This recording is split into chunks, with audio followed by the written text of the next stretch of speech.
du Pilat pour préserver les ressources en eau, pour limiter l'effet des inondations, pour favoriser l'infiltration des eaux de ruissellement excédentaire, éviter qu'elles ne ravagent et puis surtout les récupérer dans la nappe phréatique. Nous en parlerons avec plusieurs invités, notamment monsieur Jean-Marc Haute, ingénieur, qui est un peu à l'origine des biefs du Pilat. Qui existe. Monsieur Jean-Marc Haute. Oui, alors les biefs du Pilat est une association créée il y a à peu près 1 an, mais qui est le résultat d'une période de 15 ans de bénévolat. Et effectivement, vous l'avez un peu déjà dit, l'objectif de cette association est de développer, de promouvoir le principe de répartition globale et durable de l'eau par une redistribution et une infiltration des eaux de ruissellement excédentaires grâce à un réseau de biefs. Alors c'est peut-être un peu long comme explication, mais voilà, cette gestion globale permet d'avoir des retombées dans toutes sortes de domaines et actuellement il n'existe pas sur le plan d'organisation et chacun est obligé dans son petit coin de se débarrasser de l'eau, soit de la pomper et tout ça, ça a des effets pervers un petit peu. Donc cette idée de gestion globale, on essaye de la faire connaître et de la développer et d'avoir des actions également sur le terrain. Alors, au lieu que les eaux de ruissellement ne se précipitent vers les inondations, ne les aggravent, en fait, il s'agit d'aider l'infiltration. Alors, c'est pas uniquement pour faire quelque chose pour les inondations. Ça, les inondations, les biefs peuvent participer à retenir l'eau, une partie de l'eau des inondations, mais l'outil principal de bief, c'est surtout de reconstituer les nappes phréatiques, de retarder des écoulements pour permettre aux rivières d'avoir des étiages un peu mieux soutenus. Le sous-sol est un espace dans lequel on peut arriver à stocker de l'eau, mais également ne pas la stocker d'une manière immobile, mais de permettre à cette eau d'être filtrée, enrichie, donc soit même de l'épurer ou de lui permettre d'avoir des échanges physico-chimiques avec la nature du terrain profond. Et ça permet justement à l'ensemble de l'eau de mieux réagir lorsqu'elle ressort et d'avoir la possibilité d'aider toutes les activités, de mieux se développer, de développer tout ce qui est dans l'agriculture, dans le tourisme, dans la gestion de l'eau pour les villes. Donc cette gestion globale de l'eau... En quoi consiste un bief et comment le réaliser? Il en existe dans le Pilat, par exemple. Hein. Oui, alors il y avait les anciens biefs qui sont connus, qui alimentaient des moulins, par exemple, ou qui permettaient de faire des irrigations en surface. Alors les biefs est un canal qui suit une courbe de niveau, qui prend de l'eau dans un ruisseau et qui va l'emmener en suivant la courbe de niveau là où on en a besoin. Le bief, dans sa conception revue de ce que j'essaye de faire, c'est justement de permettre à ce bief, par une infiltration, c'est un espèce de tuyau d'arrosage sans tuyau, qui permet tout à la fois de transporter de l'eau et en perdant cette eau en cours de route, de l'infiltrer dans le sol très lentement, avec des vitesses qui sont de l'ordre d'1 centimètre à l'heure, mais ça d'une manière permanente toute l'année. Et monsieur Jérôme Besset? Monsieur Jérôme Besset, vous faites partie du pôle de l'eau. Et vous êtes particulièrement intéressé, bien sûr, par ces biefs. Oui, bonjour. Donc, Jérôme Besset, je vous permettez, je vais me présenter un petit peu. J'ai 31 ans. Je suis chargé de mission au pôle de l'eau, voilà, depuis 18 mois.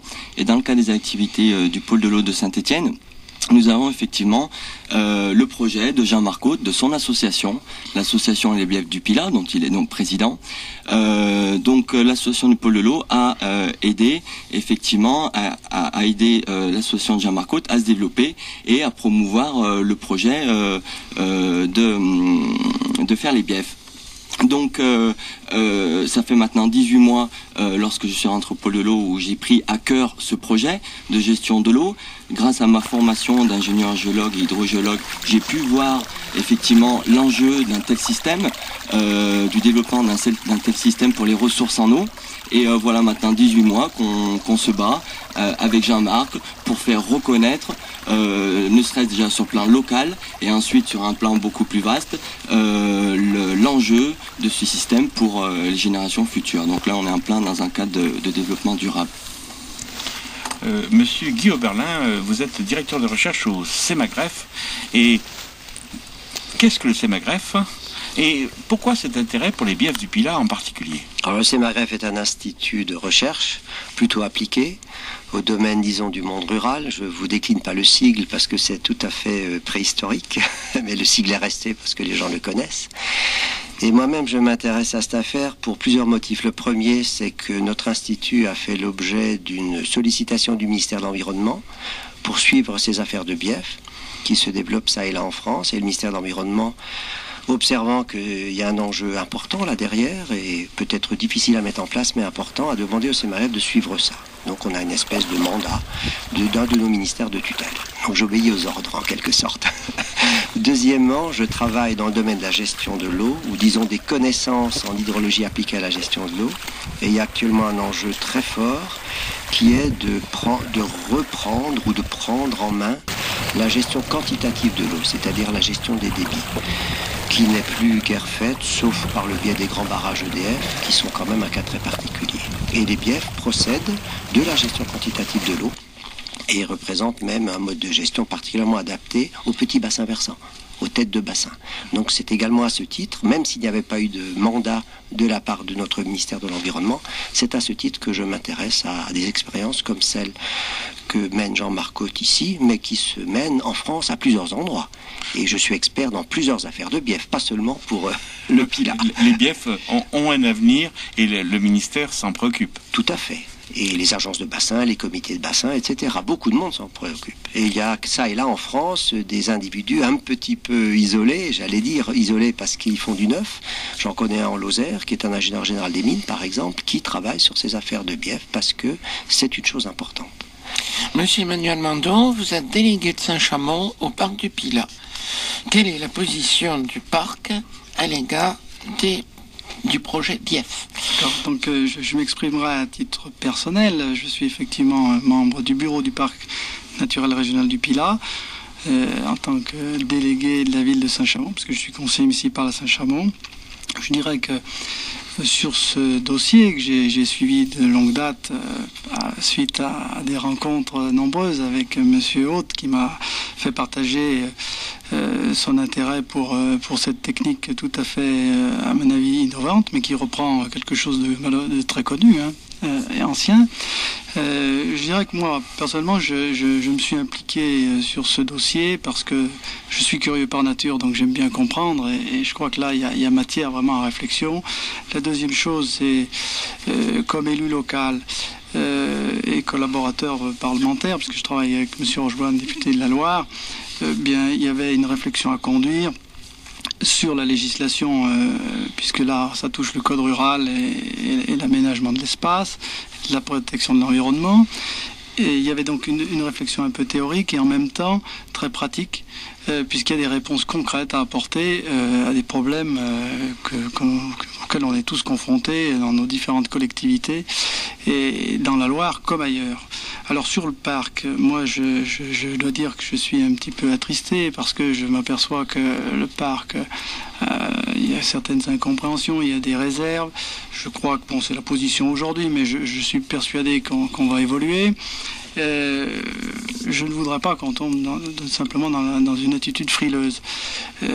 On a beaucoup de choses à faire et je crois qu'un parc naturel régional a une mission essentielle, c'est de favoriser l'expérimentation. Et c'est pour cela que eh bien, je souhaite travailler encore en collaboration avec tous les partenaires concernés pour faciliter et favoriser l'émergence de ce projet. Voilà ce que je voudrais dire dans un premier temps. Alors, une remarque, nous avions invité l'association du parc naturel régional du Pilat. Son directeur, M. Terrade, nous a répondu, je ne dirais que quelques phrases de sa réponse. J'espère ne pas déformer son idée. Alors, le bureau du parc a jugé intéressant que le pôle de l'eau de Saint-Étienne, donc un hommage au pôle de l'eau de Saint-Étienne, donc que le pôle de l'eau de Saint-Étienne mène une telle expérience et a souhaité être observateur de cette étude. Donc, le parc du Pilat serait plutôt observateur. Je crois que et ils attendent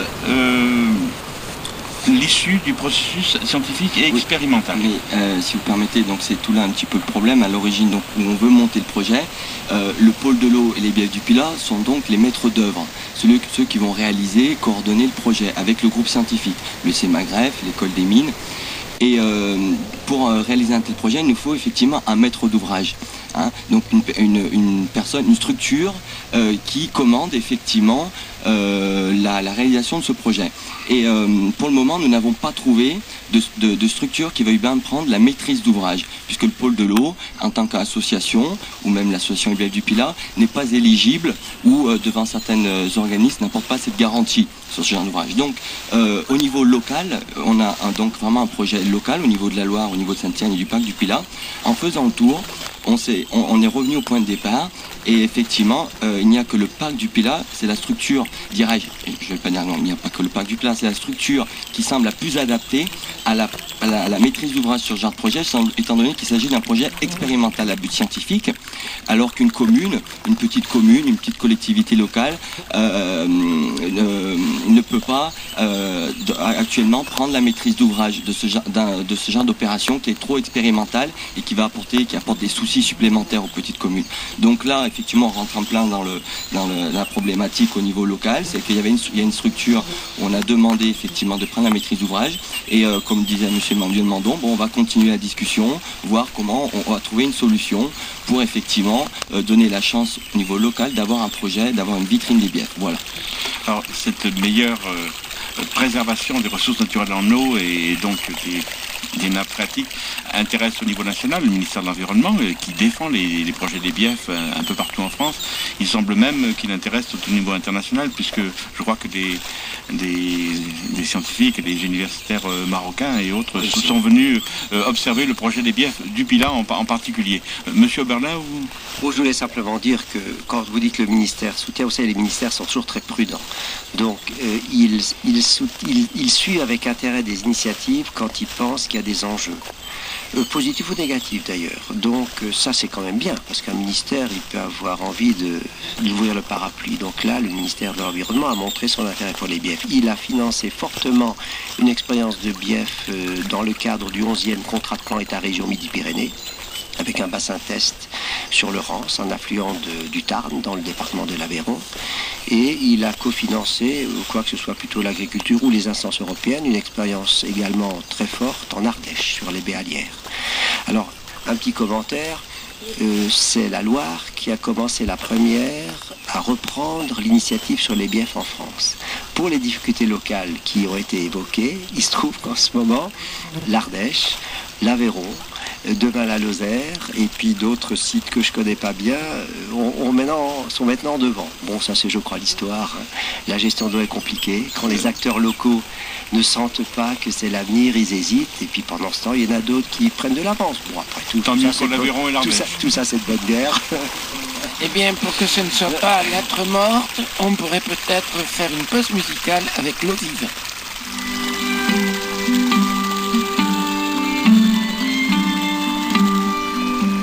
Ma petite est comme l'eau, elle est comme l'eau vive, elle court comme un ruisseau que des enfants poursuivent. Courez, courez, vite si vous le pouvez, jamais, jamais vous ne la rattraperez.